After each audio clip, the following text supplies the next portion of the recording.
Saludamos también al representante oficial de la provincia de Tucumán en la Ciudad Autónoma de Buenos Aires y anfitrión de esta casa, Enrique Salvatierra, a quien le brindamos un fuerte aplauso. Junto a los representantes de las casas de provincia que hoy nos acompañan, provincia de Buenos Aires, Catamarca, Chaco, Chubut, Córdoba, Corrientes, Entre Ríos, Jujuy, La Pampa, Misiones, Neuquén, Río Negro, Salta, San Juan, San Luis, Santa Cruz, Santa Fe, Santiago del Estero, Tierra del Fuego y Tucumán. También agradecemos a todos los invitados presentes. Gracias por compartir con nosotros esta jornada tan especial. Recordamos que es importante que pongamos nuestros teléfonos en silencio, así no interrumpimos a los expositores. Y además agregar este dato que a partir de las 13 horas se va a proyectar en esta pantalla el partido de Argentina. Sabemos que hoy se juegan los octavos de final, así que nosotros no somos ajenos a eso. Nos preparamos para terminar a las 13 en punto. Y antes de comenzar, quiero invitar a Enrique Salvatierra, el representante del gobierno de Tucumán en la Ciudad Autónoma de Buenos Aires, a dirigirnos unas palabras. Le brindamos un fuerte aplauso. Bueno, buenos días. Muchísimas gracias por acompañarnos en este día tan especial para todos nosotros. Breve porque ya veo que de allá me dicen, no te olvides que son 2 minutos nada más, pero bueno. Contado, ¿no? Sí, contado, sí, la verdad que estamos con el tema. Primero, agradecerle el esfuerzo a los hermanos de las distintas casas que hoy nos visitan. Gracias por acompañarnos, gracias por haberse puesto al hombro este tipo de eventos. La Casa de Tucumán intenta en el día de hoy conmemorar anticipadamente, 48 horas antes, los 210 años de la independencia argentina. Un agradecimiento muy especial a la gente que trabajó para esto, fundamentalmente a la gente de las letras, a los escritores, a la gente que conformaron el libro, a los historiadores. Y reitero nuevamente a las casas que se pusieron al hombro este tipo de charla, de discusión que nos dimos el año pasado, por esto es el segundo conversatorio. Yo simplemente creo que palabras solamente para agradecer. Muchas gracias por estar, muchas gracias por comprometerse, a los funcionarios de la provincia, al gobernador de la provincia de Tucumán, al contador Osvaldo Jaldo, por haber tomado y haber acompañado este tipo de decisiones. No es fácil armar este tipo de eventos y por ahí rememoro lo que pasó, no hace 210 años, sino hace mucho más de 210 años, ¿no? Lo que habrán andado los argentinos de esa época para poder declarar la independencia. Si a nosotros nos cuesta por ahí juntarnos acá y por ahí armar este tipo de eventos, me imagino lo que habrá pasado hace más de 210 años cuando era otro tipo de historia, otro tipo de camino, otra forma de comunicarse. Por eso para nosotros es muy importante simplemente dar las gracias. En un día tan especial como el día de hoy, donde, fíjense en ustedes, la vida nos lleva a que estemos conmemorando los 210 años de la independencia y además hay un partido de fútbol donde la bandera argentina, donde la celeste y blanca, creada por Manuel Belgrano, nos identifica, nos junta, nos federaliza, nos hace sentir todos mucho más argentinos, mucho más hermanos.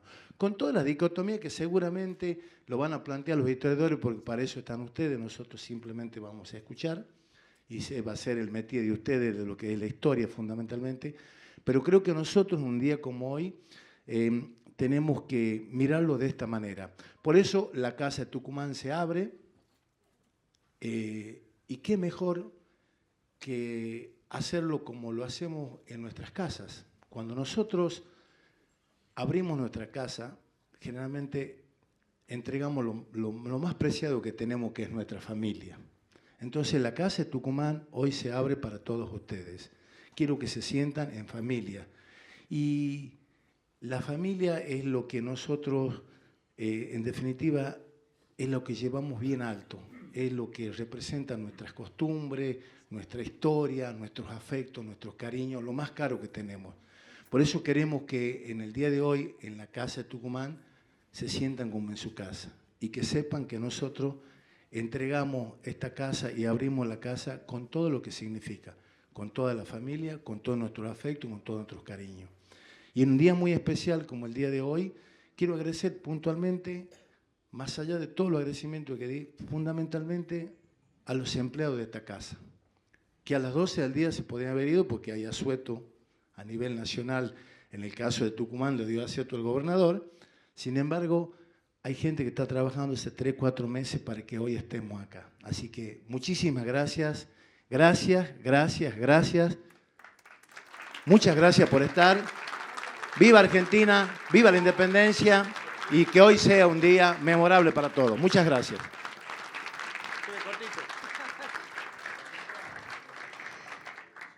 Para conducir y moderar este conversatorio queremos invitar al periodista, historiador y profesor Fabián Páez. Le damos un fuerte aplauso y lo recibimos de esta manera. Te cedo la palabra, Fabián. Gracias. Ahí estamos. ¿Estamos? Ahora sí. Bueno, a ver, me salgo un segundito del protocolo, pero quería contarles algo.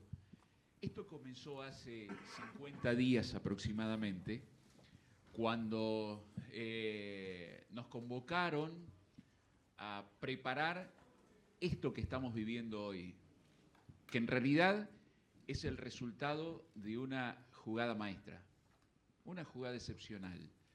Y ya que estamos en tiempos futbolísticos, los llevo a que pensemos en el segundo gol de Argentina a Francia en la final del 22. Hubo un Messi que la empezó y hubo una sucesión de 5 pases. La única diferencia es que los Di María que definieron fueron 2. Se llaman Daniel y Andrea y quiero pedir un fuerte aplauso por el esfuerzo que hicieron. No sé si están por ahí. Quisiera que se pongan de pie, quisiera que los vean, porque son 2 personas que de manera silenciosa hicieron que esto sea posible. Gracias. Y en el medio de esa jugada hay muchos Messis. La verdad, todos los que están aquí y los que van a estar en la pantalla creo que tienen ese apelativo. Veía una publicidad de estos días del Mundial de una, creo que era una aseguradora, donde decía, bueno, la Messi de la docencia, la Messi de la medicina. Bueno, acá hay muchos Messis como historiadores y voy a presentarlos a cada uno de ellos. Carlota Guzzo Conte Grande Ronquieto por San Juan, bienvenida. Facundo Nani por Tucumán, bienvenido. Gabriela Lupiáñez, o si puse mal el acento, está bien, Lupiáñez de Tucumán, bienvenida. Guillermo Clark, un gusto. Marcelo Gersani Oviedo por Catamarca, bienvenido. Tiene hinchada, tiene hinchada. Ya llega Marcos, Fernando, Quevedo Orden, ¿llegó? ¿Está por ahí?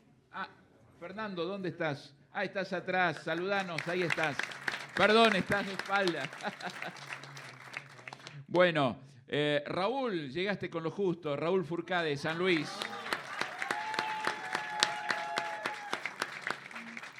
Y el maestro Santiago Bliss por Tucumán.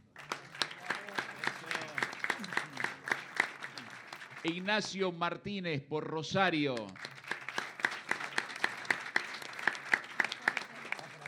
Y vamos a la gente de la tecnología. Agustín Aro por Tucumán está en el medio ahí. Un saludo grande, Agustín. Bienvenido. Alicia García por Santa Cruz, desde el sur del país. Alicia. Claudio Cañete está por allí también. ¿Está por ahí, Claudio?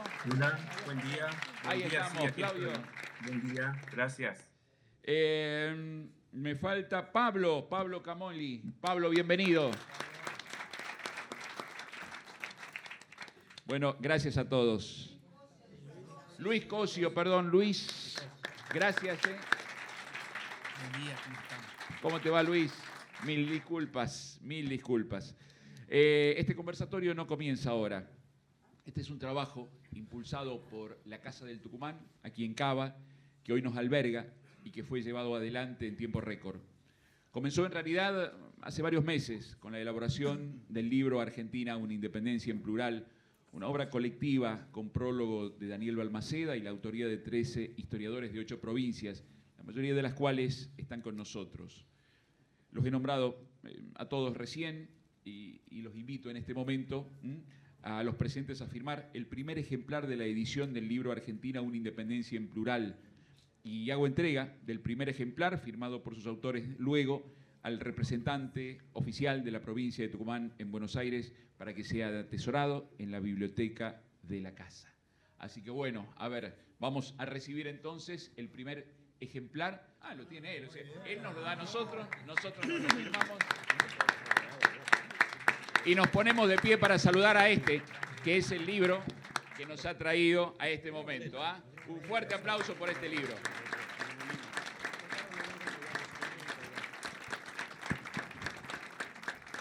¿Saben por qué nos ponemos de pie? Porque más allá de este momento que va a pasar, estas letras van a quedar. Y estas letras van a quedar para alguna escuela, para las futuras generaciones, para los que vienen después, para que se reparta por todo el país, y eso depende de nosotros. Porque a través de estas letras, como seguramente alguna vez lo hicieron cientos de historiadores a lo largo de nuestros 210 años, algo ha quedado para que después se lo pueda seguir contando. Y esto no se va, la palabra escrita no se va. Salud por este libro, bienvenida a la independencia. Nos sentamos entonces.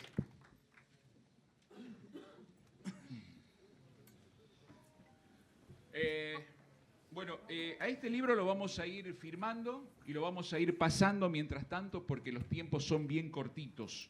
Entonces tenemos que ir apurando todo esto. Y vamos a empezar este conversatorio sobre este libro que lo saludábamos recién, hablando con quienes han tenido en primer lugar esta posibilidad de enriquecernos con su sabiduría. El libro consta de 5 capítulos. Los 2 primeros capítulos hablan del antes de 1816. El tercer capítulo es el capítulo más plural en cuanto a provincias, porque cada provincia vivió 1816 de una manera distinta. Nosotros los tucumanos, orgullosos siempre por ser los receptores y por ser justamente los que acunamos en nuestra tierra aquel 9 de julio de 1816, tenemos una mirada muy orgullosa de eso, pero es una mirada muy orgullosa de toda la Argentina. Sin embargo, había que estar en 1816 con lo que eran las cuestiones externas y lo que eran las cuestiones internas. Cuando hablamos de las cuestiones externas eran lo que pasaba en el litoral, cómo empezaba a venirse un imperio luso brasileño a conquistar la parte oriental del Río de la Plata o de lo que habían sido las Provincias Unidas en ese, o de lo que eran las Provincias Unidas en ese momento, cómo estaba la amenaza desde Cuyo, cómo estaba la amenaza desde el Alto Perú, y en el medio Tucumán, y en el medio cada provincia viviendo una tensión distinta en un tiempo en el cual no había comunicaciones. A ver, la comunicación más cercana, el teléfono más rápido, y podía demorar, depende de la distancia, 15 días, 20 días, depende. Seguramente los salteños se enteraron antes que los porteños de lo que había pasado en Tucumán. Lo que pasó el 25 de mayo de 1810, los tucumanos sabemos que el 11 de junio recién nos enteramos de lo que había ocurrido en Buenos Aires en aquel momento. Entonces, con esta característica, la independencia tuvo varios matices. Entonces, la invitación justamente a las distintas casas de provincia es para que los historiadores de cada provincia nos vayan contando cómo han vivido desde su lugar este espacio de la independencia. Y finalmente, después, de manera magistral, Gabriela y Santiago han cerrado también una mirada posterior, ¿no? ¿Qué venía después de? Como es tan cortito el tiempo, la verdad que esto da para hablar mucho y, ojo, también pueden entrar ustedes con mucha tranquilidad, con algún interrogante, con alguna pregunta, pero vamos a tratar de ir acortando los tiempos para tener espacios para todo y de esa manera poder, antes del partido, terminar con casi toda esta primera parte, también firmando lo que va a ser una ratificación de lo que es la independencia en sí. Vamos a ratificar que seguimos declarando la independencia aquella que comenzó en el 1816. Así que bueno, no mucho más por decir. yo quiero empezar y vamos a intercalar, interactuar, esa es la palabra, entre todos. Y quien estuvo en la primera parte fue Agustín Aro. Agustín, que hoy está de manera virtual desde Tucumán, yo le quiero hacer una pregunta que le había anotado, como para que nos dé luz y un puntapié inicial, Agustín. Si 1816, es lo que te pregunto, fue un experimento huérfano de certezas donde primaban las identidades locales sobre lo nacional, ¿cómo se entiende hoy la tensión entre ese origen fragmentado y la idea de unidad nacional? Y si esa tensión es un problema histórico que debemos resolver o una fuerza que conviene recuperar. No es simple la pregunta y el tiempo es acotadísimo. Agustín, te escucho. ¿Qué tal? Buenos días. Primero que nada, es un gusto formar parte de este proyecto.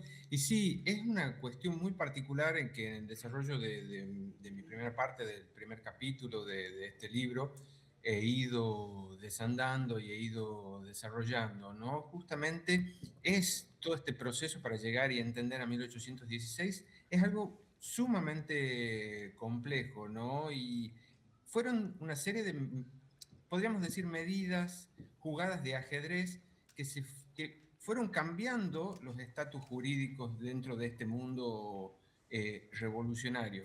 En este sentido, tenemos que pensar que quizás esa fragmentación primigenia, plagada de diferencias, plagada de conflictos, de distintas problemáticas que se fueron dando en este doble juego que significaba desde dónde y para dónde llevar a la práctica este proceso, hoy en día, por suerte considero que ya no se encuentran tan presentes, ¿no? Pero creo que algo como para responder brevemente, creo que a 210 años esta gesta todavía nos sigue interpelando, ¿no? Y es entender que el país, lo que hoy conocemos como Argentina, se pudo construir antes de que una identidad nacional estuviera consolidada, ¿no? Con territorios totalmente separados por distancias, por lógicas contrapuestas, por experiencias muy desiguales que aceptaron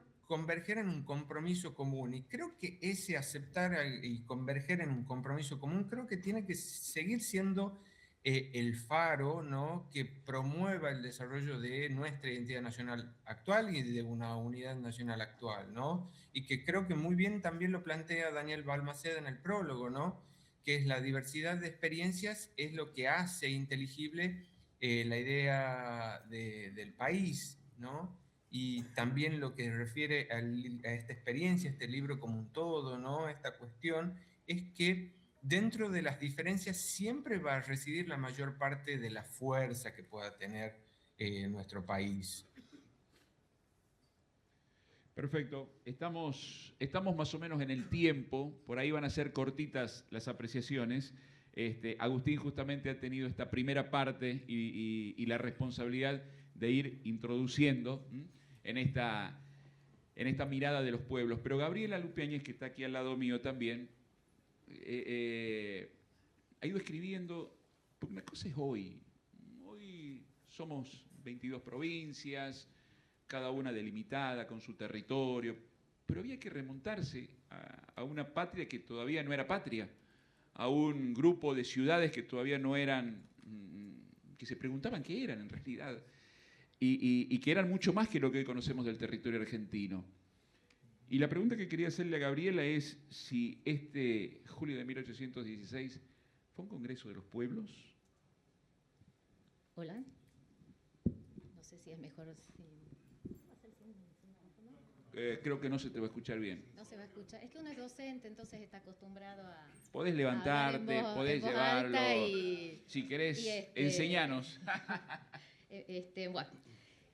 Bueno, en primer lugar, muy contenta de haber sido parte de este proyecto. Creo que un punto sumamente importante es esta cuestión de que haya sido un esfuerzo de reunir la experiencia histórica de cada una de las partes que terminaron conformando lo que hoy es la República Argentina. Y Y mi intención en estos capítulos, sobre todo el primero que me tocó escribir, tenía que ver con eso, con tratar de pensar qué éramos en tiempos de la declaración de la independencia, quiénes tomaron parte y tratar de tal vez comprender un poco las decisiones que tomaron los contemporáneos en el contexto que les tocaba vivir. En ese sentido, si ustedes recuerdan lo que aprendimos en la escuela, cuando hablamos de la Declaración de la Independencia, una frase que resuena es esta cuestión de que el 9 de julio de 1816 se declaró la independencia de las Provincias Unidas en Sudamérica, y esa independencia era de los reyes de España, sus sucesores y metrópoli, y de toda otra dominación extranjera. Fíjense que estamos hablando de las Provincias Unidas en Sudamérica, ¿no? Un espacio como ambiguo, difuso, ¿no? Y eso tenía que ver con la guerra. Lo importante acá es poner foco en que no estábamos hablando de la independencia de Argentina. Y entonces, ¿quiénes formaron parte de ese congreso que terminó declarando la independencia? Las Provincias Unidas, según reza la frase que les acabo de comentar. Provincias Unidas no eran lo que hoy entendemos por provincias, ¿no? En el origen estamos hablando de la reunión de pueblos que habían, digamos, de muchos de los pueblos que habían conformado el Virreinato del Río de la Plata. Ahora, cuando hablamos de pueblos, hablamos en plural, en un sentido hispano, no en el sentido contemporáneo de la idea de individuos reunidos, individuos iguales ante la ley, que son quienes tienen la titularidad del poder. En ese momento, hablar de pueblos era hablar de comunidades ubicadas en el territorio, con cierto nivel de normativa propia, y que hoy podríamos identificar en el espacio, en el territorio, con las capitales de muchas de las provincias argentinas. Es interesante cuando pensamos quiénes son los que forman parte de ese congreso, que hay muchos de los pueblos que hoy conforman provincias que estuvieron presentes, digamos, los antiguos pueblos, voy a sintetizar porque el tiempo es tirado, de lo que habían sido las intendencias de Salta del Tucumán, de Córdoba del Tucumán, algunos representantes del Alto Perú, que hoy conforma Bolivia y no son parte de la República Argentina, pero sin embargo juraron la independencia. Algunas provincias como Santa Fe, Entre Ríos y Corrientes no participaron de esa declaración de la independencia porque estaban conformando una asociación bajo la hegemonía de Artigas. Las provincias que tienen que ver con el Chaco, ¿no? El Gran Chaco, en tanto región geográfica, no existían, así como las provincias del sur, tampoco de la Patagonia no existían, es decir, ni gran parte de Buenos Aires, La Pampa, en fin. Entonces, quienes declaran la independencia son algunos de los pueblos que habían formado parte de este virreinato rioplatense. Estuvieron representados por diputados que iban con instrucciones explícitas de sus pueblos de declarar la independencia, cosa que en anteriores reuniones no necesariamente había sido así.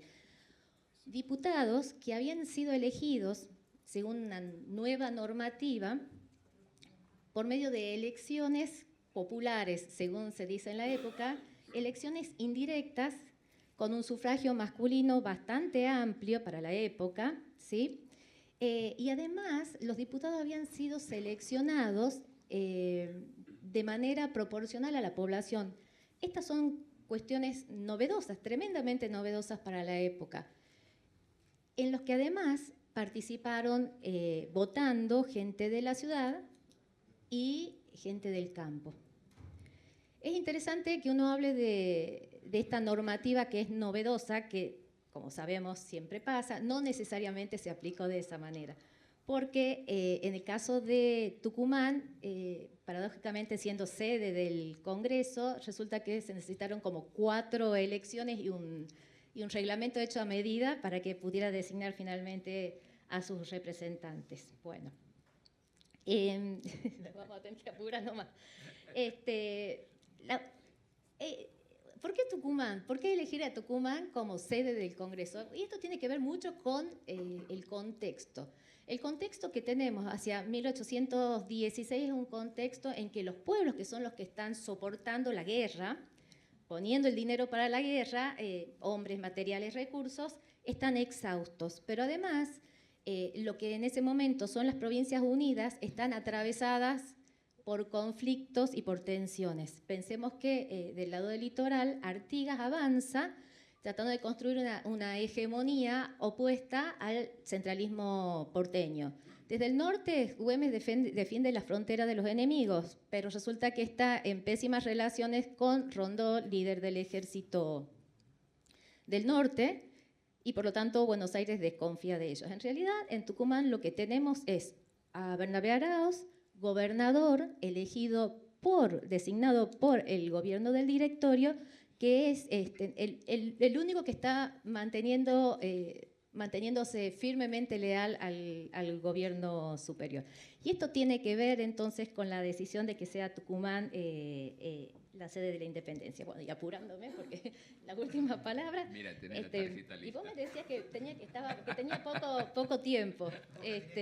Roja directa. Roja directa. Y, bueno, y el contexto de la independencia tiene que ver con... ¿2 palabras más? Sí, Bueno. dale. Tiene que ver con... Ya me desconcentré y todo. Con un contexto que es diferente al que teníamos, por ejemplo, en 1810. En 1816, Fernando VII volvió al trono, no está dispuesto a ceder poder ni compartirlo. El Río de la Plata es el único territorio que se encuentra todavía sosteniendo un poder no dependiente, digamos, no sometido al enemigo.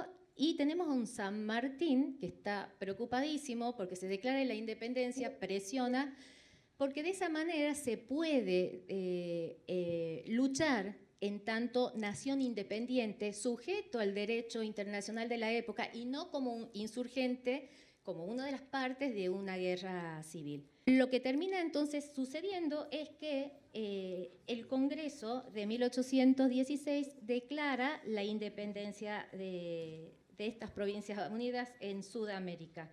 ¿Qué implicaba eso? La existencia autónoma como comunidad perfecta, que se volvía soberana de sí misma y adquiría entonces la condición de libre e independiente.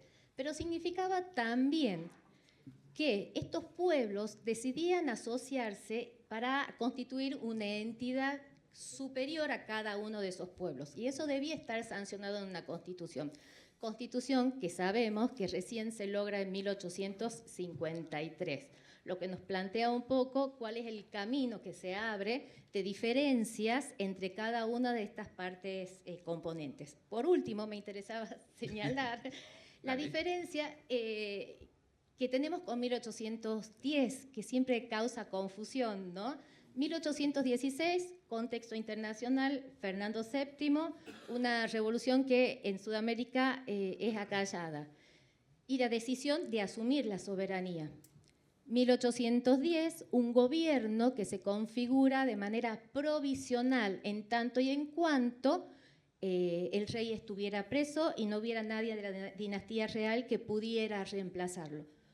A fines de diciembre de 1810, ese gobierno provisional termina conformando una junta de ciudades. Los contextos son distintos, los objetivos son distintos y el objetivo de la independencia, con el diario del lunes es muy fácil de verlo, pero estuvo condicionado por factores como el desenlace de la guerra, el apoyo que las élites locales le dieran a ese destino que se quería común. Bueno, gracias. Muy bien. Excelente. ¿Quién dice que es fácil callar a una mujer? Miren, En este caso, una historiadora. y claro, y cuando le dan que hable de lo que le gusta, ¿cuánto nos va a faltar? 40 minutos más por lo menos, porque la verdad que es súper interesante. Gracias, Gabriela. Por ahí a los muchachos, cuando éramos chicos y nos dicen tienen un rato libre, solemos buscar un amigo con pelota bajo el brazo e ir a jugar un ratito al fútbol.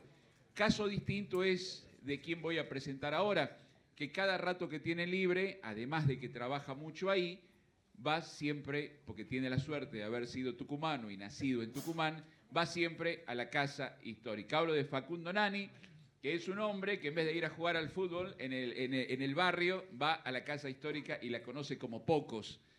Conoce como pocos el Congreso también y se le puede preguntar muchísimo, y ustedes mucho lo van a ver en el libro, pero háblanos 3 minutitos y medio del Congreso de Tucumán, Facundo. Bueno. Y yo tengo una curiosidad.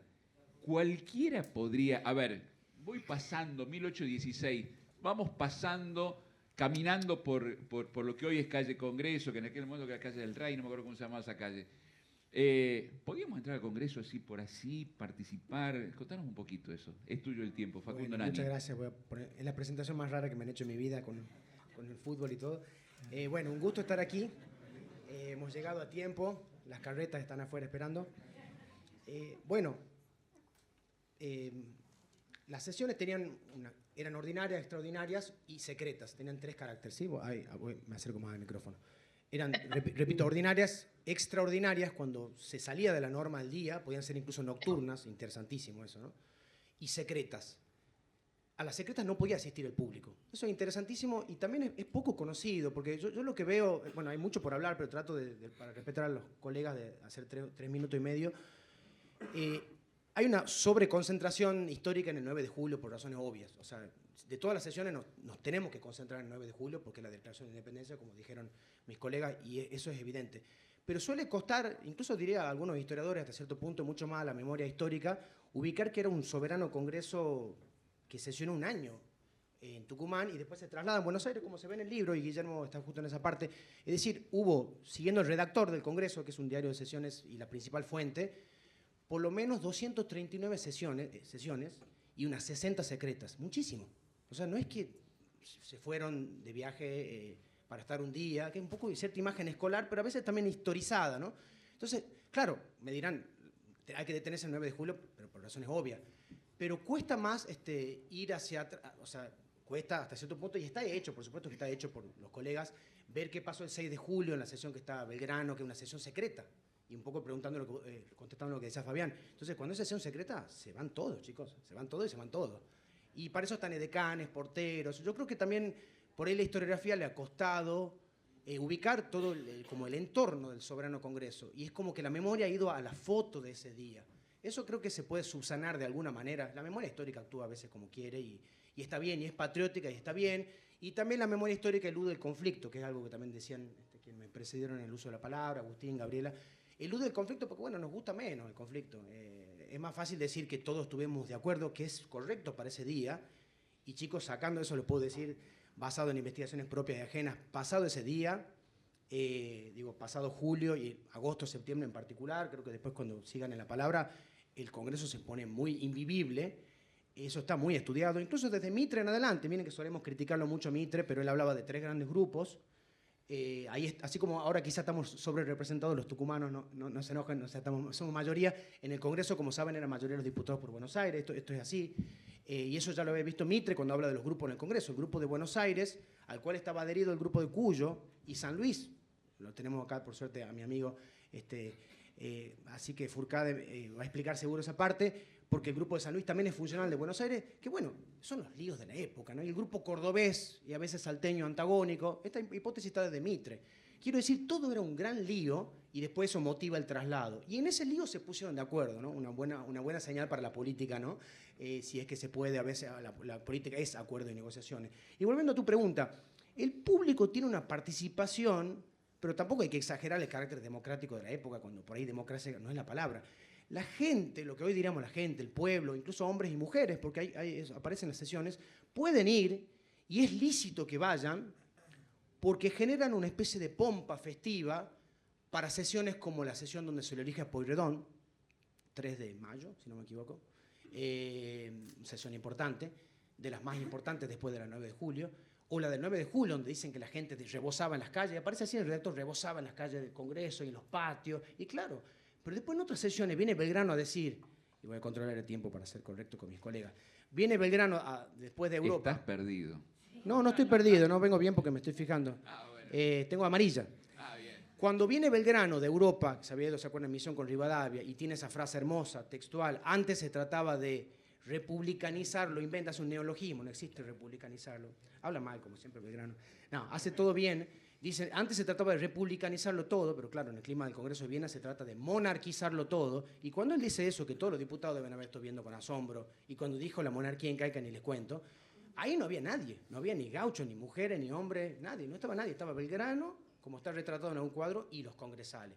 Quiero decir, ese recinto era muy cuidadoso cuando quería, y los porteros y los decanes podían sacar a alguien e impedir el ingreso, la gente del Ejército Auxiliar de Perú, y muy permisivo, muy de la política también, cuando necesitaba cierta pompa celebratoria. Bueno, y en ese conflicto y en ese clima un poco, y con eso termino, un poco lúgubre por momentos, hay sesiones nocturnas con velas, hay muchos climas festivos y hay, por suerte, consenso, ¿no? Hay, digamos, en el momento, como decían mis colegas, más difícil de la revolución, logran ponerse de acuerdo en una medida que tiene consecuencias militares, políticas, jurídicas por todos lados y que es probablemente la medida más importante de una historia argentina que no se sabía, coincido con mis colegas, pero visto en el cómodo sillón del presente, yo creo que, por supuesto, junto con 1810, con el cual está asociado, pero, y te diría un poco más 1816, si me permiten, no por tucumanismo, ojo que no es Tucumán el que decide eso, pero por la dimensión político-jurídica de la Declaración de Independencia, si me apuras te digo que 1816 es más importante que 1810, ¿no? Así se arma el debate y me pegan todos, pero bueno, esa es mi contribución, gracias.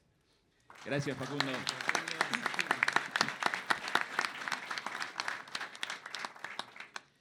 Yo creo que la ciudad de donde nació Guillermo no existía ya por 1816. Es mucho después. Sin embargo, tiene aires platenses y ellos tienen una visión de Buenos Aires, claro está. Guillermo, te quería preguntar, Guillermo Clark, historiador de La Plata, y te quería preguntar, Guillermo, Buenos Aires es fundamental, pero a la vez también es punto de discordia. Bueno, buen día. Muchísimas gracias por la invitación y gracias a los compañeros que hablaron antes, porque bueno, me ahorran una serie de cuestiones que bien han explicado ellos y nos podemos meter ya en los conflictos de los que hablaba recién Nani. Y bueno, Buenos Aires, ciudad y campaña, como bien me presentaba, yo pertenezco a la campaña. En realidad mi lugar de nacimiento existía, porque yo soy nativo de Chascomús. Y Chascomús formó parte de la línea de frontera al norte del Salado del Virrey Vértiz. ¿Hay un teléfono? Si es el mío me mata. Ah. ¿Es por ahí? Gracias por apagarlos. Decía que Buenos Aires no era lo que era hoy. Hoy hablaba de distancias, acá el compañero, y no sé si las distancias no son en más de un sentido hoy mayores. Las distancias entre una ciudad hiperglobalizada, donde se concentran los recursos del poder económico, político, la conexión con el exterior y otras regiones de nuestro país que están a una distancia astronómica de esa realidad, donde parece que entre una cuadra del microcentro o de la zona de Recoleta de esta ciudad y algún pueblo fronterizo de nuestra república hubiera un siglo de distancia. Digo, para empezar a hablar de conflictos. Y esto no era tan así, y mucho menos antes de 1776, cuando Buenos Aires fue puesta en el destino que le tocó jugar después como capital del Virreinato del Río de la Plata. Buenos Aires era un margen absoluto del Imperio Español, dentro de lo que luego fue el Virreinato de la Plata, que se crea ahí, también era un margen absoluto en la boca del Río de la Plata, con los portugueses cerca, el contrabando, la frontera con los pueblos originarios pisándole los talones, un rancherío. Ahora, para 1810, cuando se produce la Revolución de Mayo, como todos sabemos, a causa y precipitada por la invasión de Napoleón a España, ya Buenos Aires en esos 30, 40 años había amortizado. Había amortizado el ser puerto, el ser capital virreinal, el tener una burocracia imperial y una posibilidad de negocios ultramarinos muy fuerte, la había posicionado bien, y a su grupo, a su élite local y dirigente, que es ni más ni menos a la que pertenecieron nuestros hombres de mayo. Nuestros hombres de mayo que allí estaban en 1810 encendiendo esa llama revolucionaria que no se apagó nunca más. Digamos, lo que tiene Buenos Aires para decir de muy bueno es que esa bandera no hispánica, esa bandera de independencia, de autonomía provisoria o definitiva, fue definitiva desde el 25 de mayo de 1810 porque es el único punto en el continente que no fue recuperado por España con la restauración. Pero bueno, como bien me preguntaba acá el compañero, sabemos que también hubo enormes dificultades que no se terminaron de resolver en 1816, que tiene que ver con la unidad nacional, en las que Buenos Aires tuvo un papel fuertemente obstaculizador, no sé si es un neologismo como el de Belgrano, de esta unidad nacional. La revolución comienza en Buenos Aires y no es bien vista en el resto de las provincias. Paraguay tomó su rumbo inmediatamente, Córdoba hizo una contrarrevolución que fue sanguinariamente reprimida, expedición al Alto Perú, la banda oriental, bueno, sabemos cómo terminó la cuestión, y quedamos los que quedamos, a pesar de este centralismo que muchas provincias veían como un reemplazo de un poder externo por otro. Ya no era Madrid, ahora es Buenos Aires, ¿no? Entonces, renegociar eso llevó mucho tiempo, llevó mucha inteligencia, llevó muchos desaciertos, donde, como bien decían mis compañeros, Buenos Aires nunca perdió su centralidad. Aunque el Congreso tuvo que hacerse y realizarse en Tucumán, porque no estaba el horno para bollos. Había que hacer un gesto hacia las provincias del interior para que siguieran acompañando sobre todo a esta gesta sanmartiniana que estaba tan unida a ese destino del poder central porteño, y que declararan la independencia quemando las naves en un momento donde declarar la independencia realmente era quemar las naves. Era un momento donde los ejércitos del Imperio Español estaban arrasando hacia el sur cada vez más, y esa declaración de la independencia, más cercana al corazón del poder español, que fue siempre Lima, con Güemes, por supuesto, en la frontera norte, tuvo una importancia cardinal. Buenos Aires estuvo detrás de los manejos en Tucumán. Yo estuve mirando algunas cartas del diputado Medrano que se enoja porque ¿por qué lo hicimos acá en Tucumán? Que hay que hacerlo en Buenos Aires y ¿por qué lo tenemos que hacer acá? Casi como que se inaugura ese 24 de marzo, se inaugura el Congreso de Tucumán, bueno, fecha que luego tuvo otros sentidos menos patrióticos sobre todo, y que hicieron que el Congreso estuviera en Tucumán por pocos meses. Para septiembre de 1816 es el propio Güemes el que dice: se vienen los españoles, están muy cerca, esto pone al corazón del gobierno de la independencia en riesgo y hay que volver a Buenos Aires. De hecho, este Congreso va a seguir sesionando en Buenos Aires hasta 1819, como decían acá los compañeros que me precedieron, con una enorme producción normativa, entre otras la que tenía el deber de hacer y realizar, que era una constitución que diera al país que se había independizado, a la nación que se había independizado, una forma de gobierno. Y en esa forma de gobierno había dos cuestiones fundamentales. Una, estos republicanos o monárquicos, cuando el mundo giraba hacia las monarquías, o Europa, que para nosotros era y a veces es el mundo, giraba hacia las monarquías. Y el otro, el rol que Buenos Aires iba a tener en ese nuevo orden, ¿no? Si un sistema federal podía mitigar esa vocación de tutela permanente de Buenos Aires o un sistema centralista lo iba a profundizar. Bueno, el Congreso termina por una constitución absolutamente centralista, aristocrática, centroporteña,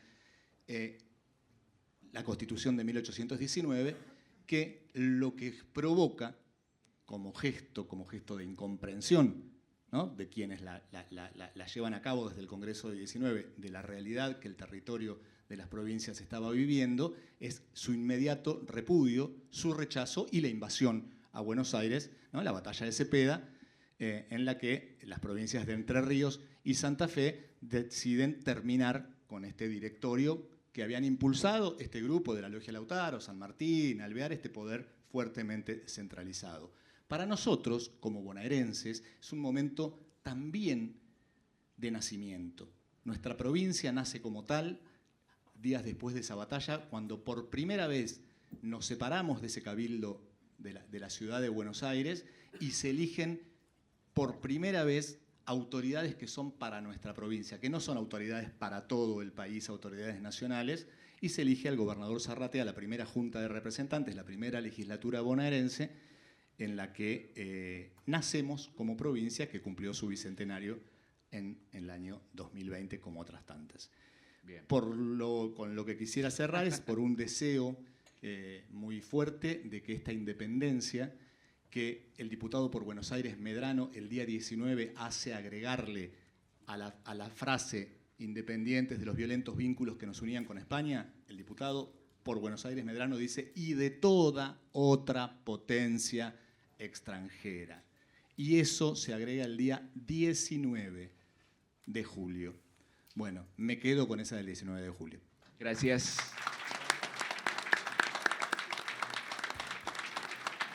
Uno de los artífices que el libro haya salido con tanta rapidez, a pesar de que estábamos en contratiempo, es Marcos Rosenbaum, que acá está con nosotros, así que bueno, también los saludo. Gracias, Marcos. Gran escritor, además, que anda presentando su novela, que después vamos a hablar de ello. A ver, esta conversación también tiene un bar. El tema es que en el bar hay tarjetas que nos van marcando, pero les digo a Daniel y Andrea del bar que no se los ve de ahí. Entonces van a tener que ponerse en el centro con las tarjetas, exactamente ahí donde están los chicos de la cámara, para que entonces veamos las tarjetas y no, vamos hacia adelante. Marcelo es historiador por Catamarca. Hubo dos diputados catamarqueños, en realidad encima uno era tucumano en el Congreso, el obispo Colombres, que después fue el obispo Colombres, en ese momento no lo era, y el diputado Acevedo. Y Marcelo, sé que has desarrollado algo sobre el diputado Acevedo, contame un poquito. Así es, no sé si ahí estamos mejor. Bueno, buen día, muchas gracias. Primero debo agradecer a la Casa de Catamarca, al equipo, a Nina, Adrián, Jorge, Fernando, que me invitaron en todo el sentido de la palabra que ustedes imaginen, así que he llegado anoche aquí a Buenos Aires y es un placer disfrutar de este momento y de este tema y con este grupo de colegas. Puntualmente la pregunta de Fabián se remite a la representación que tuvo Catamarca. Catamarca, los dos diputados de Catamarca, ninguno era catamarqueño, uno era tucumano y el otro era salteño. Y en esta fecha, en este año puntual, me gustaría contarles, luego ustedes lo van a leer, cómo inicio el artículo y luego me voy a la pregunta de Fabián. Yo lo inicié así. Me postro ante los héroes de la independencia, expresó Fray Mamerto Esquiú en su sermón de la Constitución, pronunciado 37 años después de la Declaración de la Independencia, el 9 de julio de 1853.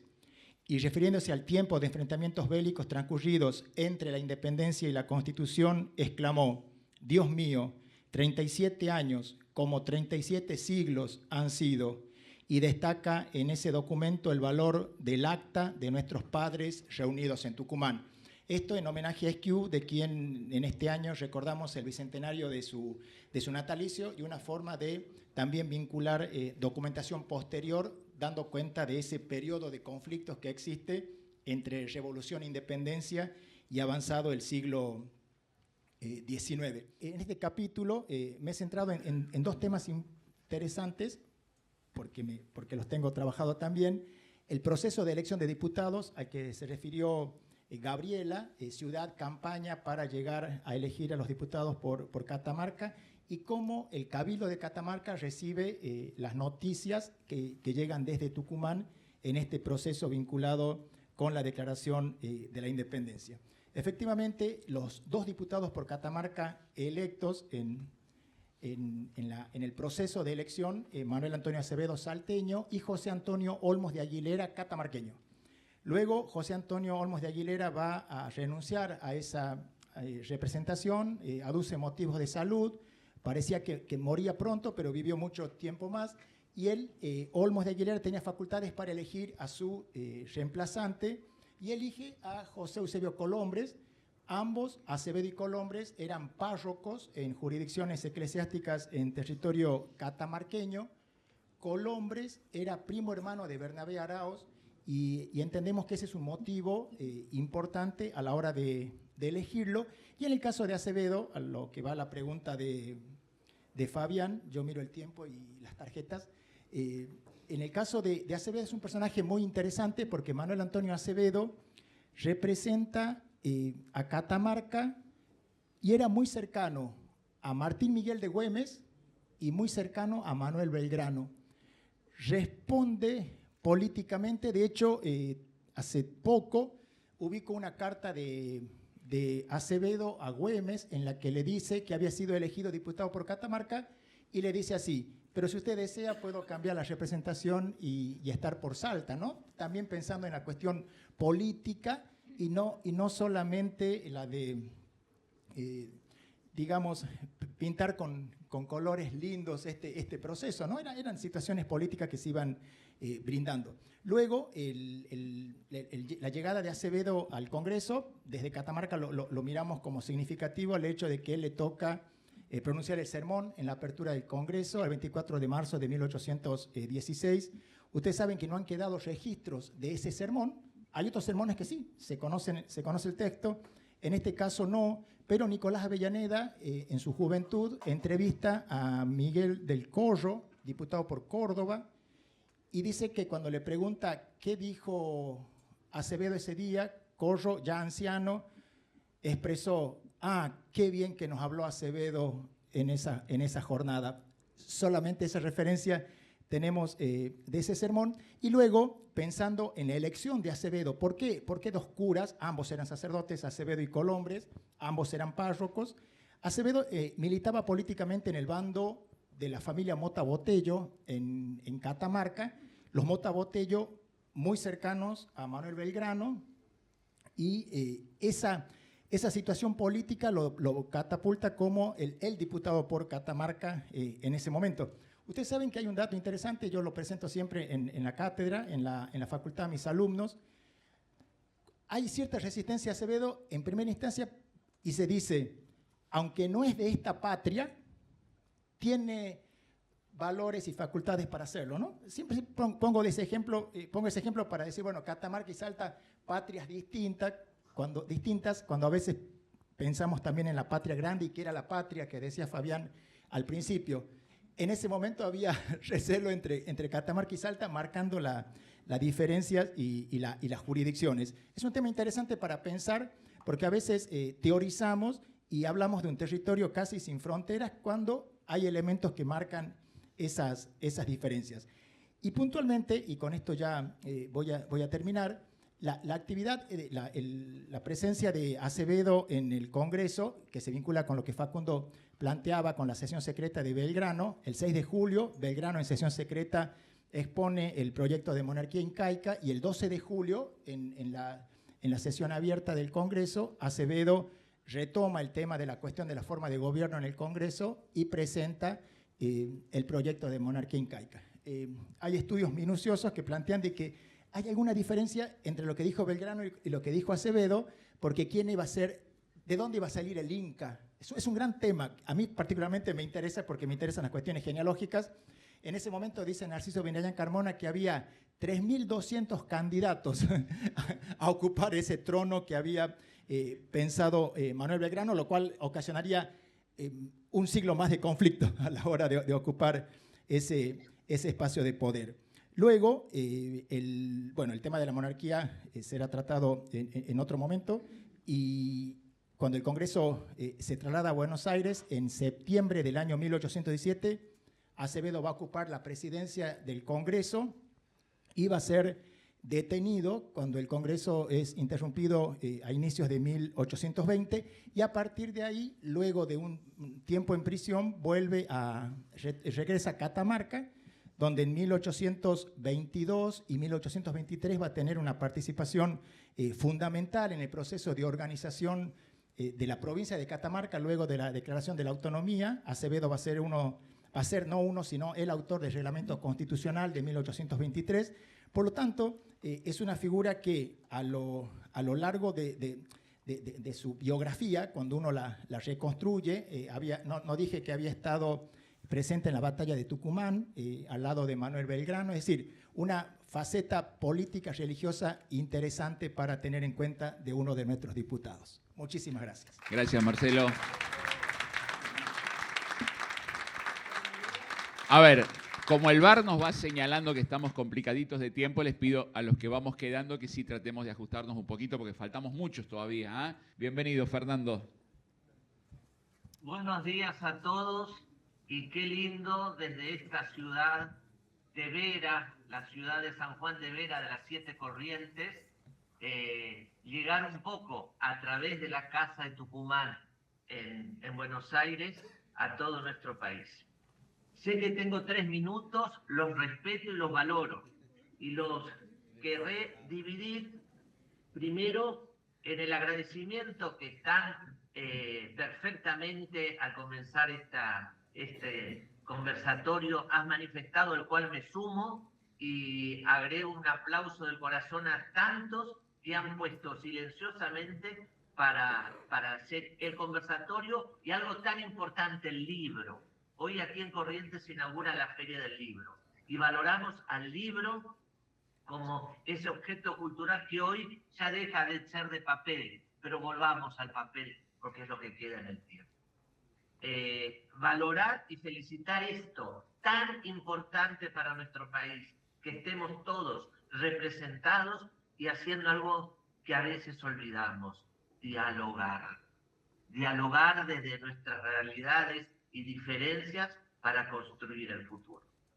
La segunda parte, bueno, hablar de esta provincia díscola, dirían algunos, que no estuvimos el 9 de julio en Tucumán, pero que, como también los que me precedieron mencionaron, pertenecíamos en ese momento por situaciones puntuales, intereses y hasta ubicaciones geográficas a la Liga de los Pueblos Libres que dirigía José Gervasio de Artigas, junto con otras provincias vecinas y queridas.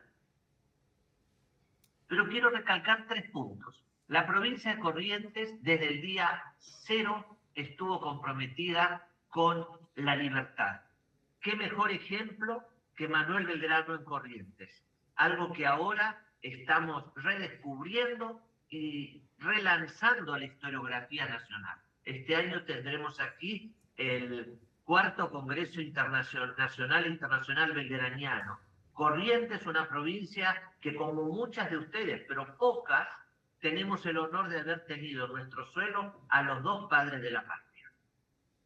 Desde ese primer momento que Belgrano llega acá, la provincia se compromete con la campaña del Paraguay. Le entrega hasta su niño a Pedrito Ríos el tambor de Tacuarí. Ese sentimiento de libertad queda aquí. Y ese sentimiento se va transformando y llega a algo que para muchos es desconocido. La palabra independencia, sabemos que era una palabra hasta que causaba cierto escozor en muchas personas y no se animaban ni a mencionarla. Y en un documento, el primer documento público que emana de una institución pública declarando una independencia parcial, porque estábamos separados, es el del Cabildo de Corrientes. El 20 de abril de 1814. Ese día el Cabildo, está bien, podemos valorar si era una institución que representaba a toda la provincia, ¿no? Pero el Cabildo declara, entre otras cosas, la independencia. Algo que para el momento era sorprendente. Lo ratifica al año siguiente en el Congreso del Arroyo de la China, junto a las otras provincias, que lamentablemente se ha perdido toda esa documentación y tenemos a través de, como también mencionaban en otro caso, a través de relatos o algunas cartas tenemos la certeza de ello. Pero Corrientes se identifica con la libertad, se compromete con una independencia que luego, reincorporada a la nación toda, la reafirma, y por último el proceso de organización nacional, que fue tan lamentablemente largo, pero es la columna que no tenemos que olvidar. Como dije, no me quiero extender y para algo tenemos el libro, ahí todos nosotros, mis colegas, se han explayado y con mayores detalles sobre nuestras realidades en aquellos años. No me limito solo a 1816, sino a lo previo y a lo posterior. Pero permítame terminar esta breve intervención dejando lo que en lo personal, y como se habrán dado cuenta al mencionarlo, miembro del Instituto Belgraniano de la República Argentina, quiero y queremos trabajar, basarnos en nuestra historia, conocerla, pero con un objetivo, que sea nuestra plataforma para el día de mañana. Y aquí queremos, y siempre el correntino todo, grita el viva la patria, mezclado con un zapucay, eso sí. Pero queremos hacerle llegar un mensaje. Tenemos nuestra bandera, tenemos nuestro escudo, símbolos, el himno, muchas cosas que nos unen a todos. Y tenemos uno pequeñito, alguno que creo que por ahí está Manuel Belgrano, me habrá escuchado decirlo alguna vez. Tenemos uno pequeño que ya casi no, pero todos llevamos en nuestro bolsillo, que es la moneda de un peso. Ahí está el lema de la nación. Y el lema de la nación es en unión y libertad. Hoy, 210 años después, tenemos que estar orgullosos de todos aquellos patriotas, próceres, militares, civiles, religiosos, que lucharon a su forma para que tengamos esa libertad reafirmada y comprometida el 9 de julio en Tucumán. Tenemos, gracias a ellos, la libertad. Es tarea de todos nosotros completar la frase. La unión hoy sigue siendo una tarea nuestra. Gracias, Tucumán, gracias a todos las otras provincias que participan, y desde esta tierra, que algunos dicen que la República Corrientes, patria aparte, no, es Argentina y orgullosamente Argentina, les mando un gran abrazo a todos, un viva la patria, un viva la independencia y un viva el pueblo argentino. Gracias, Fernando. Fernando Quevedo, desde Corrientes. Estaba pensando, recién hablaba sobre Catamarca. ¿Y qué pasaba en Salta? A ver, Salta es vecina de Tucumán, pero sin embargo, Salta tuvo algunos problemitas para elegir diputados, y en Salta estaba Martín Miguel de Güemes como el eje, como el muro de la frontera norte. ¿Cómo te va, Luis? ¿Cómo estás? Bienvenido, Salta. Hola, buenos días a todos. Un placer realmente compartir este espacio. Y bueno, comentando un poco el aporte que hacías y lo que se comentaba al principio justamente de este encuentro, este conversatorio, quería mencionar tres cuestiones fundamentales, ¿no? Siendo también un poco tu pregunta. En primer lugar, uno piensa en ese momento de la Declaración de Independencia, pero ¿cómo llegaron las noticias aquí a Salta? Tengamos en cuenta que Güemes fue elegido gobernador el día 6 de mayo de 1815 y las noticias, ¿no?, para justamente esa convocatoria, enviar diputados al Congreso de Tucumán, llegó a Salta el 10 de mayo, o sea, 4 días después de que Güemes fuese elegido gobernador. Y, a ver, veamos en el trasfondo del cual Martín Miguel de Güemes, elegido por el Cabildo de Salta, con la participación de los vecinos, bueno, decide, una vez recibida la noticia, no solamente aceptar las autoridades, lo que han decidido las autoridades de Buenos Aires, la convocatoria de Congreso, sino también se decide por orden específica del gobernador celebrar ese día con repique de campanas, iluminación pública. El día 11 de mayo, el Cabildo de Salta y Güemes firman un oficio donde no solamente manifiestan su apoyo a la reunión de los diputados, sino también exigen que ese congreso a reunirse, esa asamblea, como se decía en ese momento, debía fijarse en un lugar intermedio, o sea, lejos de la influencia directa de Buenos Aires, y dándole cierto plazo de 5 o 6 meses para concretar realmente la convocatoria y que se inicien las sesiones, ¿no? Ahora, el tema de la elección de los diputados fue bastante curiosa. Tengamos en cuenta que la ciudad de Salta, solo la ciudad de Salta en ese momento, tenía entre 4.500 a 5.000 habitantes. Si uno toma la población de la campaña, llegamos casi a los 50.000, teniendo en cuenta que debemos considerar otros núcleos urbanos como Orán, como Jujuy también. Pero hay una cuestión muy importante, porque en realidad los diputados elegidos en primera instancia, a partir de la presión de Güemes, ¿no?, y a partir de lo que decidió el Cabildo de Salta, fueron el doctor Mariano Boedo, que llegó a ser vicepresidente del Congreso, el coronel José Ignacio Gorriti y el coronel José Moldes, pero José Moldes, que era de un carácter muy fuerte y unas ideas profundamente federales y abiertamente enfrentado a las posturas de Buenos Aires, bueno, justamente sus pliegos fueron rechazados, sobre todo a partir de la presión de Buenos Aires, y bueno, en su lugar fue designado el doctor Mariano José Zurueta, ¿no? Entonces, la cuestión era justamente si la representatividad, por los casi 45.000 habitantes que tenía en ese momento el distrito de la gobernación de Salta, cumplía con los requisitos, pero bueno, en definitiva fueron los tres los que participaron, ¿no? Mariano Boedo, José Ignacio Gorriti y Zurueta. Y para culminar un poquito, porque ustedes también comentaban eso de las distancias y el momento histórico, ¿no? La Declaración de Independencia, el acta se firma el 9 de julio de 1816. Una vez producida esta declaración, ¿cuánto tiempo llevó a los mensajeros llegar a la ciudad de Salta, ¿no? Y obviamente que partió inmediatamente el conducto, partió la notificación.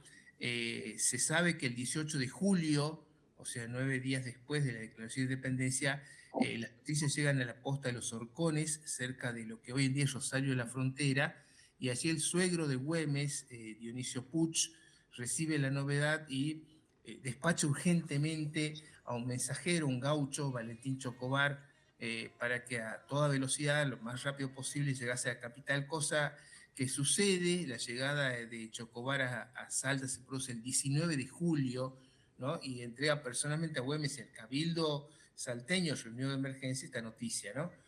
Imagínense que esos 10 días que se tardaron en recorrer los casi 300 kilómetros que separan Salta de Tucumán, bueno, en ese momento era lo más veloz que se disponía, lo que más rápido se podía llegar, ¿no? Y las distancias y el apuro de la época, y eso que estamos hablando de noticias trascendentes, ¿no?, para la causa, promovida por Güemes, San Martín y Belgrano, claro, nos pone en el papel del desafío, ¿no?, de comprender las características del territorio, comprender la dinámica de los procesos que se fueron dando, y sobre todo el protagonismo, porque ustedes se habrán dado cuenta de que no solamente estamos hablando de Martín Miguel de Güemes como gobernador, sino también que participaron las personas, uno puede decir, bueno, los terratenientes de la época, los comerciantes, los gauchos que transmitieron la noticia, y también, obviamente, cuando llega la noticia de la declaración de independencia, nuevamente el Cabildo de Salta y el gobernador Güemes deciden celebrar esto con iluminación, repique de campanas, ¿no?, retretas públicas, o sea, acordando ese acompañamiento, ¿no? al proceso que condujo a la independencia. Muchas gracias, Luis. Un aplauso para Salta, presente. Gracias. Si esto pasaba en Salta, Raúl, ¿qué pasaba en San Luis? Vamos al lugar que dio un director supremo. Exactamente. Bueno, San Luis, 1816 tiene como preludio el viaje que hace el general San Martín desde Córdoba, 1814, cuando va a hacerse cargo de la gobernación de Cuyo. San Martín tenía necesariamente que solucionar un problema muy grave que tenía con Pueyrredón. Pueyrredón, luego del levantamiento en que el San Martín forma parte en 1812, es recluido primero en unas estancias próximas a Buenos Aires y luego, por ciertos temores a sus actitudes y sus movimientos, definitivamente recluido en San Luis. Y él llega a San Luis como hacendado y compra un lugar que después, con el tiempo, se convierte en un lugar histórico, que es la Guadita o la Aguada de Pueyrredón. En ese lugar va a convivir Pueyrredón con su familia, incluso el pintor también era un niño, también lo acompaña, y empiezan a ejercitar acciones de comercio. Eso fue en 1812 y 1813. En 1814, San Martín, cuando viene de Córdoba a hacerse cargo de la gobernación de Cuyo, pasa por San Luis y ahí se provoca quizás un avance importantísimo en lo que es los planes de San Martín para la Guerra de la Independencia y los planes de San Martín para el cruce de los Andes.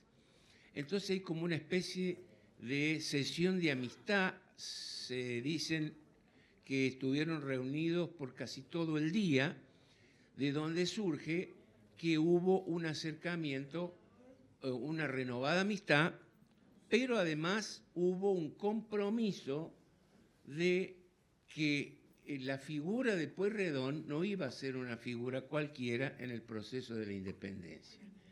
2 años después, previo de que Pueyrredón aproveche esa buena, entre comillas, esa buena onda, lo visita a San Martín en Mendoza, donde recibe, en una carta a Dupuy, él le dice: San Martín se mostró muy fino conmigo hoy, haciéndole ver a Dupuy, que era el gobernador de San Luis, que San Martín como que le había perdonado todos sus problemas anteriores.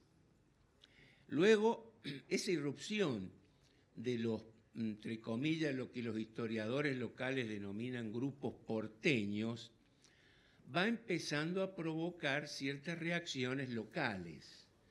No nos olvidemos que San Luis fue una de las primeras provincias en reconocer la Revolución de Mayo. Marcelino Poblet fue un congresista, un miembro del Cabildo de San Luis, y en esto quiero hacer un pequeño paréntesis, que casi todo, como dijiste, profesora, casi todas las designaciones que buscan a los representantes en Tucumán nacen de los cabildos, entidad que obviamente ya está transitando sus últimos años institucionales. Sin embargo, del Cabildo de San Luis surge la designación esta, llena de una serie de complejos problemas.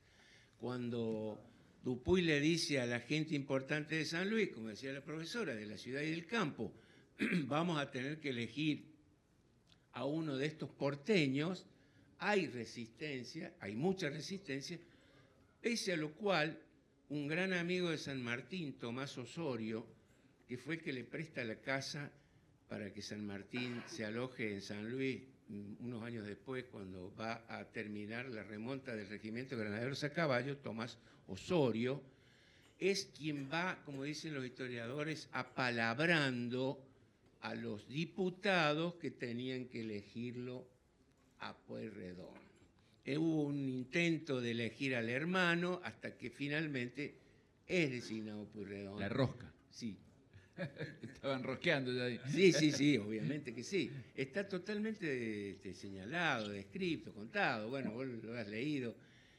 Facundo está incursionando en en las rutas de Pueyrredón en Cuyo. Bueno, es el final de esa estrategia de San Martín.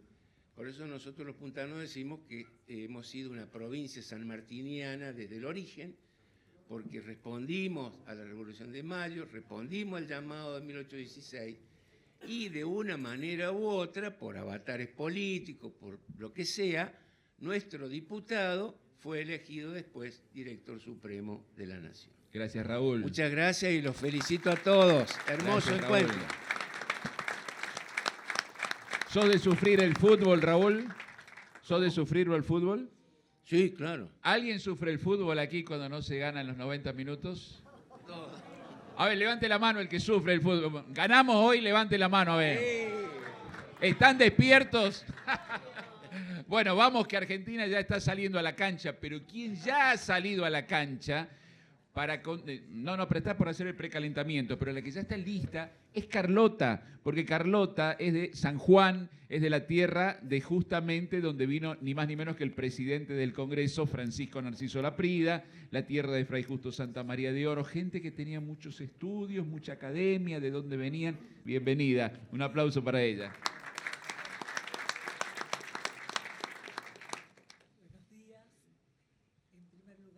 Acerca un poquito el micrófono, ahí está.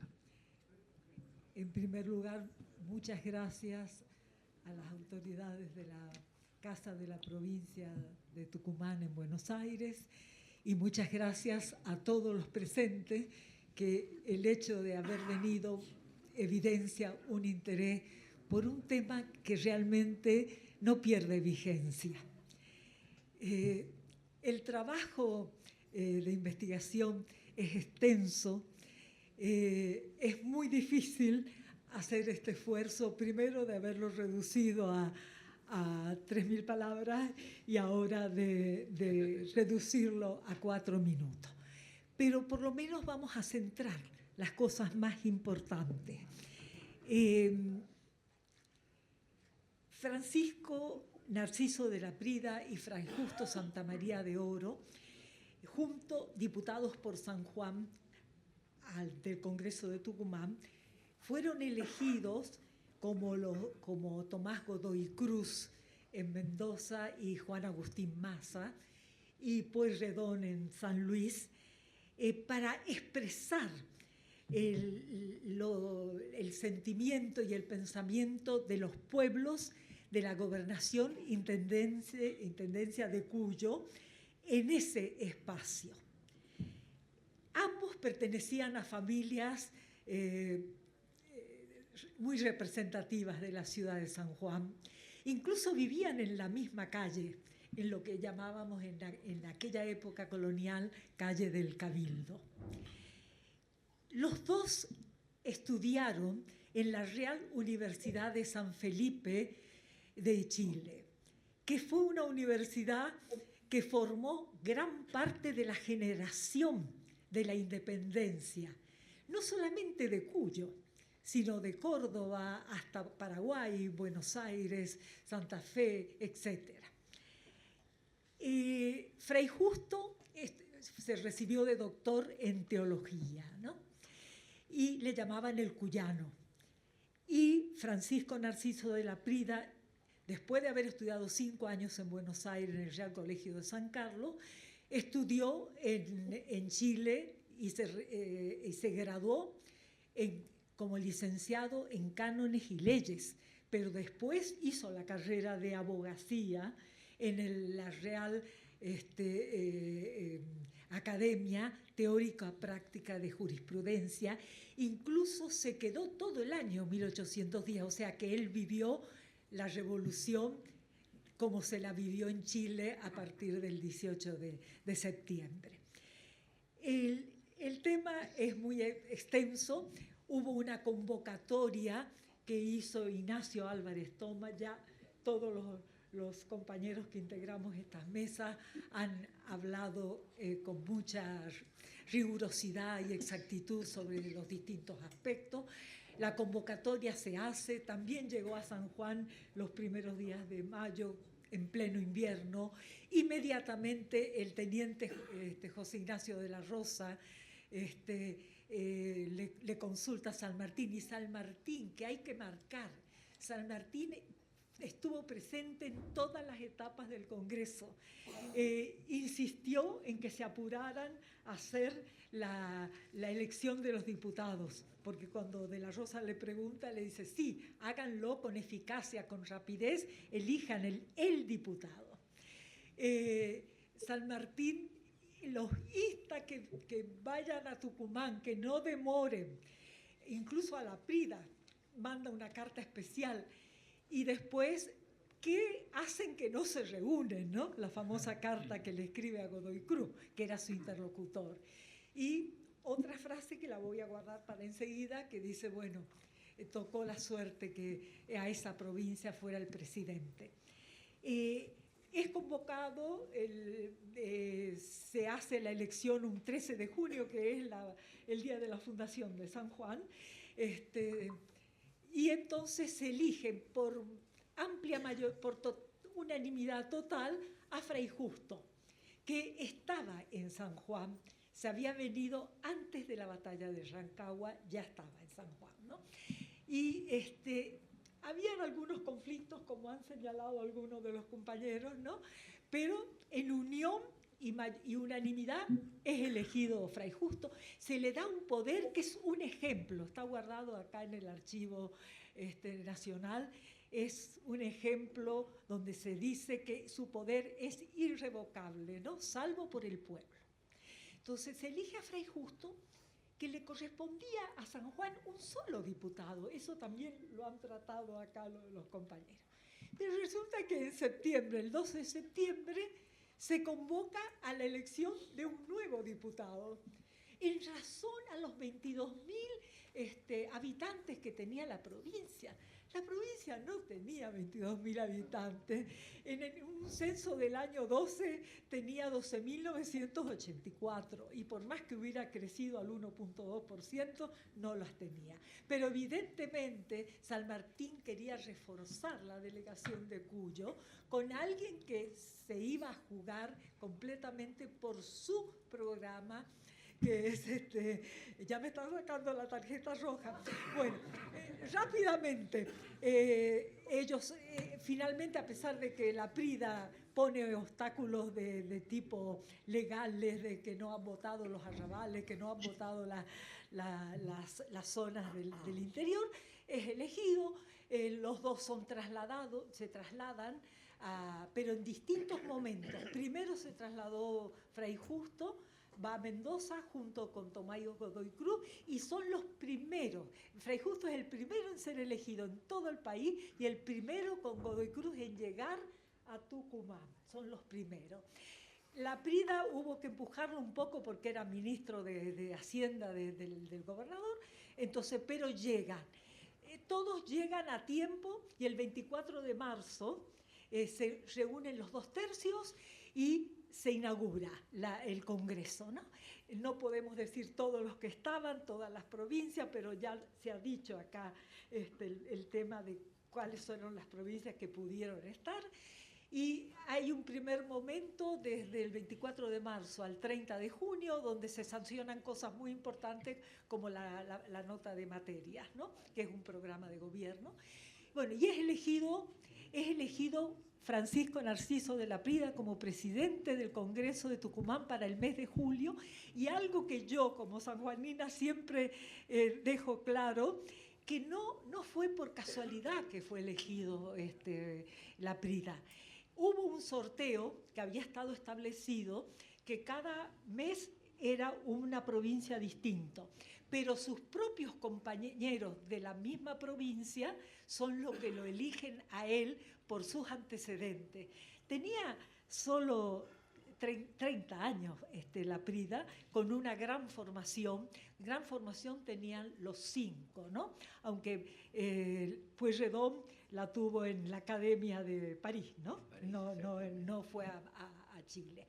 Bueno, lo concreto es que ese mes de julio el ritmo se acelera, la PRIDA muestra una vocación de trabajo, de jerarquizar temas, lo recibe a Belgrano, le hace las preguntas precisas, y bueno, y el día 9 de julio se declara la independencia, que fue celebrada, por lo menos en las provincias de Cuyo, de una manera excepcional.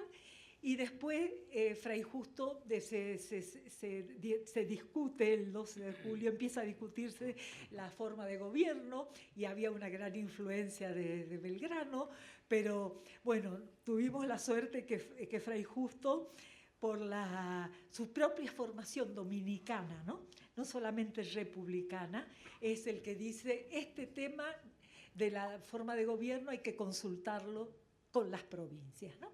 Y se fue llevando varias veces. Acevedo insistió, ¿no? Acevedo insistió en que la forma de gobierno fuera monárquica, pero entre cierta habilidad de la PRIDA de ir postergando el tema, ¿no es cierto? Y que no había, y los porteños, ¿no? Ahora, todos tenían una formación extraordinaria, formados en la Universidad de Charcas, en la Universidad de Córdoba, en la Universidad de Santiago de Chile.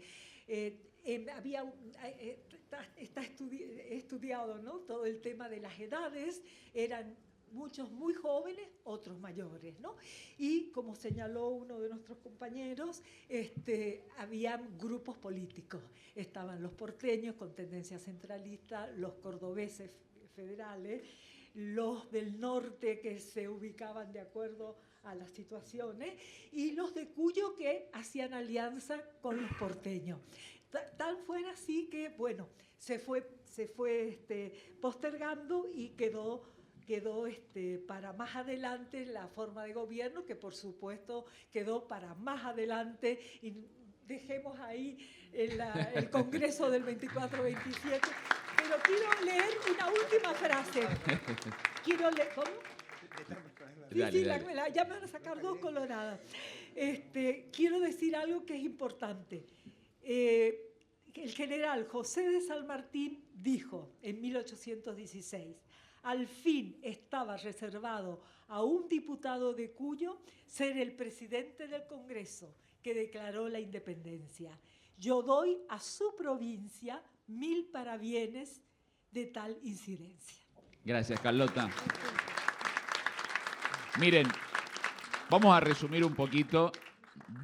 La realidad es esta, nos quedan 15 minutos, Ignacio, Santiago, nos queda aquí Pablo, Claudio y Alicia. Me voy con Alicia un ratito a Santa Cruz. Alicia, 2 minutos y medio, te pido, por favor, 3, y de ahí vamos, porque lo que nos queda de Ignacio, Pablo y Claudio es la visión litoral, que me parece muy interesante esto de lo que pasaba con Artigas y el tema de las dos independencias. Me callo yo, voy rápido con Alicia Santa Cruz. Alicia García, un aplauso para ella, la recibimos, está en el sur del país. Bueno, muchísimas gracias, muy buenos días, intentaré ser breve y en realidad, en primer término, quisiera agradecer tanto a Casa de Santa Cruz por la convocatoria como a la Casa de Tucumán en Buenos Aires, también a todos los colegas que hemos conformado este texto, que coincido con quien planteó el tema desde Corrientes. La palabra impresas también circula más allá de todo lo que hoy ofrecen los medios digitales. Y esto lo digo con conocimiento de causa, pues he trabajado contenidos para 2 plataformas que luego son bajadas. No tenemos nosotros un satélite de nuestra propiedad donde poner nuestros mensajes. Así que la palabra impresa sigue siendo muy importante y eso lo celebro especialmente como un rasgo también de independencia. ¿Qué decir después de estos agradecimientos? Los escucho y de alguna manera envidio, porque todo lo que vuelcan los historiadores de las provincias que conformaron el Congreso Nada de eso ocurría en la Patagonia. Tenemos un país que se fue consolidando a través del tiempo, en donde la mirada que se ha ido rescatando sobre la Patagonia en general, y quiero hacer eje en Santa Cruz,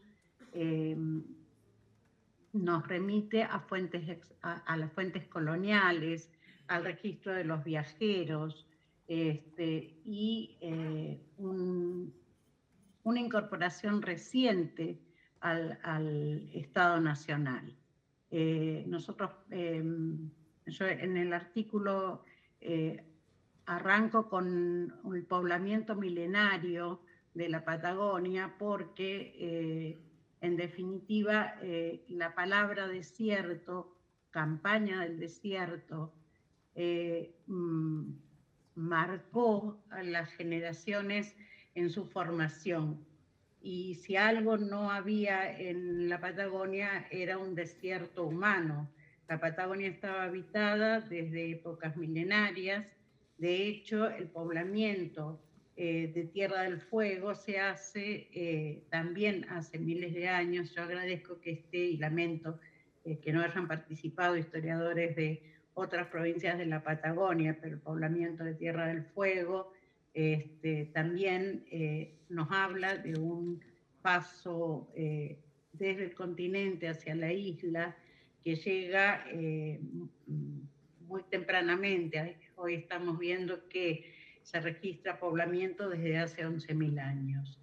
Entonces, esa población milenaria, luego el contacto de los europeos que llegan a la costa patagónica buscando el paso que encuentra finalmente Magallanes, el contacto que tiene con los pueblos originarios que va a dar origen al vocablo Patagonia, nosotros como santacruceños lo hemos rescatado muy especialmente. Es la segunda vez que participo de un proyecto en el cual se plantea cuál era la relación de Santa Cruz con el Estado Nacional o con la independencia. La otra fue en un trabajo que hicimos sobre la ocupación del espacio territorial santacruceño. Y la verdad es que no hay nada relevante que conecte el hecho de la independencia con el proceso histórico concreto que ocurría en el territorio que hoy conocemos como provincia de Santa Cruz. Sí hay, desde el establecimiento de los Borbones y la creación del Virreinato del Río de la Plata, los intentos de asentar una población de manera estable en la provincia de Santa Cruz, que es el caso de Florida Blanca y el asentamiento de la Real Compañía Marítima en Puerto Deseado. Estos establecimientos van a permanecer por muy poco tiempo y acá quiero hacer una digresión porque son levantados en parte también por las invasiones inglesas. Entonces, hoy, 7 de julio, no es casual, o me parece una coincidencia realmente importante, que el 7 de julio fue el día en que en 1806 son expulsados los ingleses del puerto de Buenos Aires, en la primera invasión inglesa. Son 220 años de ese hecho histórico. Me parecía que había que resaltarlo, sí. Sobre todo aquellos que están hoy en la capital de nuestro país. Entonces, resumiendo, la presencia de la colonia fue efímera. Nunca hubo una población estable, también había fallado el intento de fortificar el estrecho en el siglo XVI, y creo que luego de la incorporación de las tierras al Estado Nacional, más allá de lo que se había establecido en la Ley 28 de 1862, con lo que la campaña militar de incorporación, que no tiene enfrentamientos en territorio santacruceño, yo creo que se va a dar el proceso del corrimiento de la población indígena, y esa ausencia de esa sociedad colonial de manera estable dio como producto sociedades diferentes. Yo creo que esto es una situación que puede ser pensada también para el resto de la Patagonia, sobre todo para la Patagonia Sur, y también, y una sola cosa quiero remarcar, es la continua relación del territorio de Santa Cruz con las Islas Malvinas. Solo Piedrabuena, que se asienta en 1869, en 1859 en el territorio santacruceño, hace 30 viajes a Malvinas. Entonces, bueno, el resto del contenido está puesto en el libro y espero que circula y que pueda ser. Gracias, Alicia. Gracias. Gracias por el tiempo. Me voy con Ignacio. Ignacio es rosarino. Ignacio, ¿cómo estás? Vos sos un Messi para esto, así que si sos de la tierra de Messi, dale nomás, tenés ahí un ratito para hacer un golazo, dale. No, bueno, ¿se escucha? Sí, sí, sí. Bueno, estamos todos apurados. Vamos a ver si se puede agregar algo de todo lo que se dijo. ¿Por qué no estaba Santa Fe, no estaba Entre Ríos, no estaba Corrientes, no estaba Paraguay en la declaración de la independencia en el 16? Bueno, en definitiva porque esos espacios habían o estaban viviendo su propio proceso de independencia. ¿Por qué? Y porque lo que ocurrió a partir de la Revolución es que se dieron muchas independencias en ese espacio del Río de la Plata. Algunos le llaman autonomías, eso sería una delicadeza terminológica, digamos la independencia. Y el caso no es pensar cuál fue la verdadera ni la primera, me parece, sino entender que hubo diferentes tipos de independencias en todo este proceso. ¿Por qué? Porque la Revolución fue un primer momento de, vamos a decir, independencia relativa, es decir, ya no obedecer a las autoridades de la metrópoli de parte de Buenos Aires. Eso es una subversión del orden. ¿Por qué fue una subversión del orden? Porque el orden territorial se pensaba como subordinación de ciudades principales frente a ciudades secundarias. La principal, por supuesto, era la capital, Madrid, de ahí abajo se desprendían todas ciudades. Buenos Aires era una ciudad virreinal, o sea, la que le seguía en jerarquía. Rompe el vínculo y el problema que aparece ahí es, bueno, ¿por qué las otras ciudades subordinadas a Buenos Aires, lo dijo Guillermo, no pueden también independizarse de Buenos Aires si todos podemos reasumir nuestras soberanías como pueblos? Entonces, la primera que se plantea independencia en el espacio, acá voy a discordar con el colega de Corrientes, es Paraguay, antes que Corrientes, ¿no? Pero no es porque se estaba pensando en una independencia absoluta, sino que se estaba reasumiendo la soberanía. Las independencias que están ocurriendo ahí son reasunciones de soberanías de pueblos, son subversiones del orden colonial en algún sentido, pero que no se sabe en qué van a terminar. Por eso las independencias de Santa Fe, que estaba viendo su independencia frente a Buenos Aires, como bien dijo Guillermo, que tenían, ¿por qué las del litoral les pasa eso? Porque eran doblemente subordinadas a Buenos Aires. Buenos Aires era capital del virreinato y quería, después de la Revolución, seguir siendo capital de ese espacio, pero al mismo tiempo era sede de intendencia, entonces nombraba a las autoridades inmediatas de la ciudad de Santa Fe, de Entre Ríos, de Corrientes. Así que era más urgente para el caso de estos pueblos del litoral entrar en una independencia con respecto a Buenos Aires. Así que por eso podemos pensar este ciclo de revolución como un ciclo de revolución y autonomía, si quieren, de independencias, por otro lado, y ahí podemos hacer podemos plantear una pequeña paradoja para el caso del 9 de julio, o para el Congreso de Tucumán, para decirlo mejor, o todo el Congreso del 16 al 19, que es que al mismo tiempo que declara una independencia, ahí sí absoluta, con respecto a toda, no para negociar las condiciones en que va a establecer un nuevo orden, como hacían las otras independencias. Yo soy independiente de Buenos Aires como Santa Fe porque quiero negociar en un Congreso con igualdad de condiciones. Esa independencia se planteaba. En cambio, en el caso de independencia de Tucumán, del 9 de julio fue una independencia absoluta de toda potencia extranjera, etc. Pero lo que puede parecer paradójico es que esa independencia, ese Congreso trató de interrumpir el ciclo de independencias políticas como disgregación de... O sea, el Congreso que declaró la independencia puso fin a la revolución, y eso que se quería decir fin también a las independencias que estaban dislocando todo ese territorio, ¿no? No lo consiguió, pero lo trató. Gracias, Ignacio. 2 minutos, por favor. Claudio, Pablo, ¿cómo están? Bienvenidos. Los hacemos participar un poquito. Entre Ríos y Misiones. Claudio, contame un poquito lo tuyo. 2 minutitos, por favor. Buen día, muchas gracias. Ante todo quiero agradecerle a la Casa de Tucumán por esta propuesta y por tener el honor de participar en ella, y a la Casa de Entre Ríos por convocarme para representar a la provincia.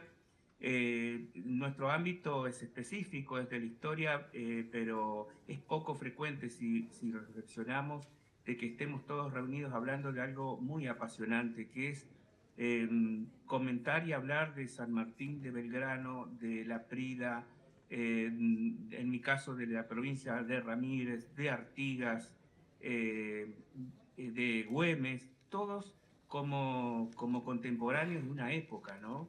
Generalmente estamos acostumbrados a escuchar, hablarlos o comentarlos como compartimentos estancos y separados, y en realidad estamos haciendo este encuentro en donde, bueno, tenemos una mirada panorámica y en perspectiva muy necesaria a 210 años. Me parece muy bueno este dato de que nos encontramos todos hablando de personalidades de la historia muy importantes y que compartieron un tiempo, y era el tiempo de la independencia. No es frecuente esto, y es un valor agregado que tiene este encuentro. Por otro lado, bueno, mi capítulo se llama Entre Ríos, Tierra y Sangre Federal, y si bien ese tono habla de un poco de las guerras, por supuesto, también habla de la tierra federal, que es la provincia de Entre Ríos en el marco de ese 1816, que es que siempre, tanto los procesos independentistas como la Liga de los Pueblos Libres y también la República de Entre Ríos, tuvieron una mirada de beneficios y derechos a los pueblos originarios, por un lado, y más adelante Entre Ríos también se convertiría en una tierra próspera, recibiendo a distintas corrientes de inmigrantes y siendo refugio también de las mismas, yendo de otros lugares. Entonces, por eso tierra federal, en ese sentido. Yo abarco principalmente una mirada desde 1810 hasta 1820. Y 1820, fíjense que para todos los que hemos comentado, es un año crucial. Se termina el Congreso en Buenos Aires. En 1820 surge y termina la República de Entre Ríos. Se termina también la influencia de Artigas definitivamente en la zona. Pasan muchas cosas, se da la batalla de Cepeda, el Tratado de Pilar, el primer pacto preexistente de la Constitución de 1853, o sea que son muchas cosas al mismo tiempo. Y en 1810, desde el primer momento, Entre Ríos, que en aquel momento figuraba como continente de Entre Ríos, apoyó a la Revolución de Mayo y recibió también a Belgrano. Pasó por Paraná y atravesó toda la provincia camino a la expedición del Paraguay, en donde fue apoyado con logística, con hombres, y también incluso se sumó a la divulgación de las ideas de la revolución que promulgaba Mariano Moreno, sí. Y en ese sentido, desde entonces, después, a partir de 1813, tuvo unos dobles frentes muy difíciles que hay que entender ahí en ese contexto. Los realistas en la banda oriental y sus permanentes incursiones hacia nuestro territorio, y nosotros la necesidad de la autonomía como provincia, que incluso empezamos a hacer paradójicamente como provincia a partir de un dictamen del directorio en 1814. Claudio. Entonces, bueno, sí. Ahí vamos ya. Sí, voy cerrando, mira. Entonces, en ese contexto, destaco dos cosas. Entre Ríos se encontró, la historia la encontró formando parte de la Liga de los Pueblos Libres, junto a Corrientes, Misiones, Santa Fe y Córdoba. Y luego luego de eso, bueno, por supuesto es una declaración de independencia que se dio en el Congreso de la China, que actualmente es la ciudad de Concepción del Uruguay, en Entre Ríos, cuyo acta también ha desaparecido, pero que se rescata a través de las cartas de Artigas. Y después simplemente en mi espacio también rescato otra experiencia como política y organizativa, que es la República de Entre Ríos, que impulsa Ramírez muy efímeramente durante 9 meses, que también tiene casi los mismos postulados y que incluye justamente a la provincia de Corrientes y a la provincia de Misiones. Es muy interesante todo lo que estamos conversando y da para mucho tiempo también de interacción, pero bueno, les agradezco el espacio y también con el ánimo de ser conciso. A vos te agradecemos, Claudio. Pablo, gracias por la paciencia. Nos vamos a Misiones. Pablo Camagnoli desde ahí. 2 minutitos. Bueno, ¿cómo les va? Bueno, muchas gracias por la invitación, por compartir con todas las provincias posibles este espacio. Yo, parafraseando al filósofo Marcelo Bielsa, tengo la ingrata tarea de ser antipático, y en un tono un poco provocador, pero con absoluto rigor científico e histórico, decir que el 9 de julio de 1816 en Misiones no pasó absolutamente nada, y que lo que ocurría en Tucumán no tuvo ninguna incidencia, ni siquiera ninguna importancia en la provincia de Misiones en aquel contexto, porque bueno, como dijo anteriormente aquí el colega Claudio, nuestra provincia de Misiones integrábamos otro espacio institucional del proceso revolucionario, que era la Liga de los Pueblos Libres, que lideraba el protector José Gervasio Artigas, y que ya había declarado su independencia un año antes, en el Congreso de Arroyo de la China, el 29 de junio de 1815, declaración que está en debate todavía, historiográficamente, porque no hay un acta de independencia, pero a partir justamente, como decía Claudio, de algunas afirmaciones de Artigas, pero fundamentalmente de las decisiones y del camino que van tomando estas provincias, específicamente la de Misiones, todas esas provincias a partir del 29 de junio del 15 se sintieron independientes de España, pero también independientes de Portugal, que era el gran enemigo que teníamos nosotros en esta frontera, también independientes de Paraguay para Misiones. El Paraguay tuvo pretensiones sobre los antiguos pueblos de las misiones jesuíticas que hoy integran la provincia de Misiones hasta la Guerra de la Triple Alianza en 1865, y también independientes de Buenos Aires. Eso fue lo que planteó aquel Congreso de 1815 y eso fue lo que tuvieron como política de organización de este espacio, que fue la Liga de los Pueblos Libres desde 1815 a 1820, esas provincias. Con el agregado, en el caso de Misiones, y esto me parece que es lo más interesante porque pone en evidencia cuál era el proyecto político que tenía la Liga de los Pueblos Libres para la organización de ese futuro país que se estaba gestando.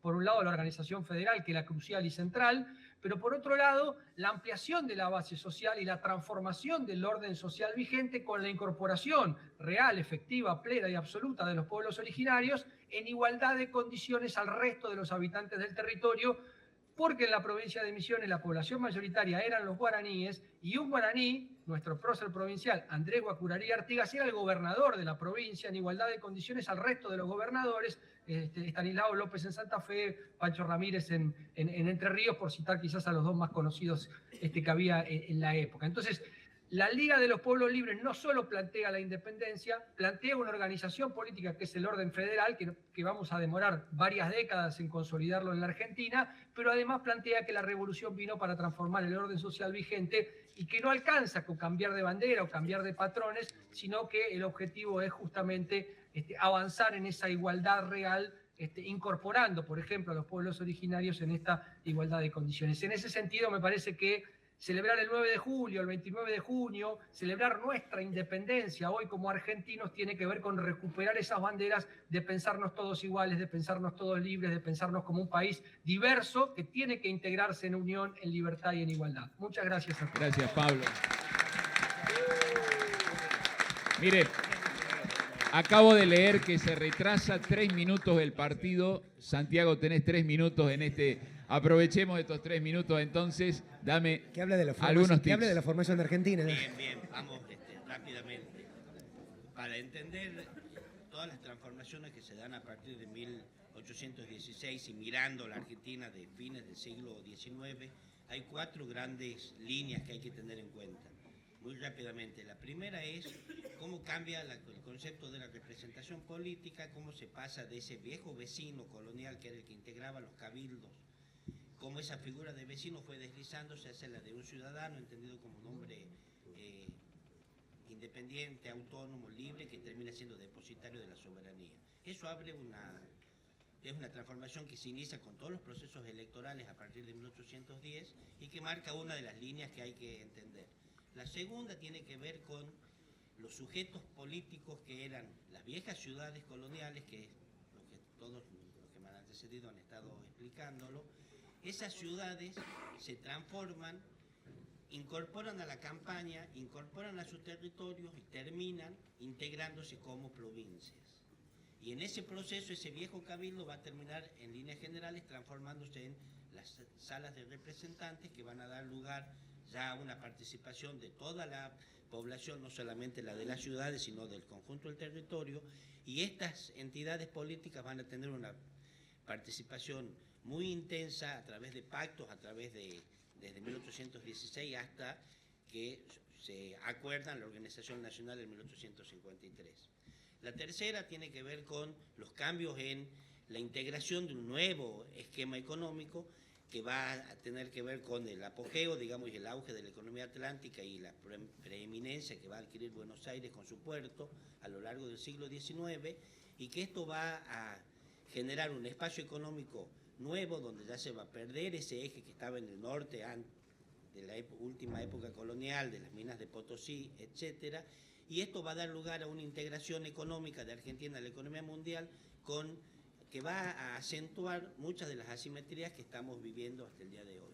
Y por último, el otro cambio importante es el concepto, el surgimiento de una identidad nacional, que no existía en los momentos de la independencia, que en aquella época el concepto genérico era todos se sentían españoles americanos, como una identificación muy vaga, muy general, y muy especialmente se sentían con su arraigo local, o catamarqueños, o tucumanos, o salteños, entrerrianos, etc.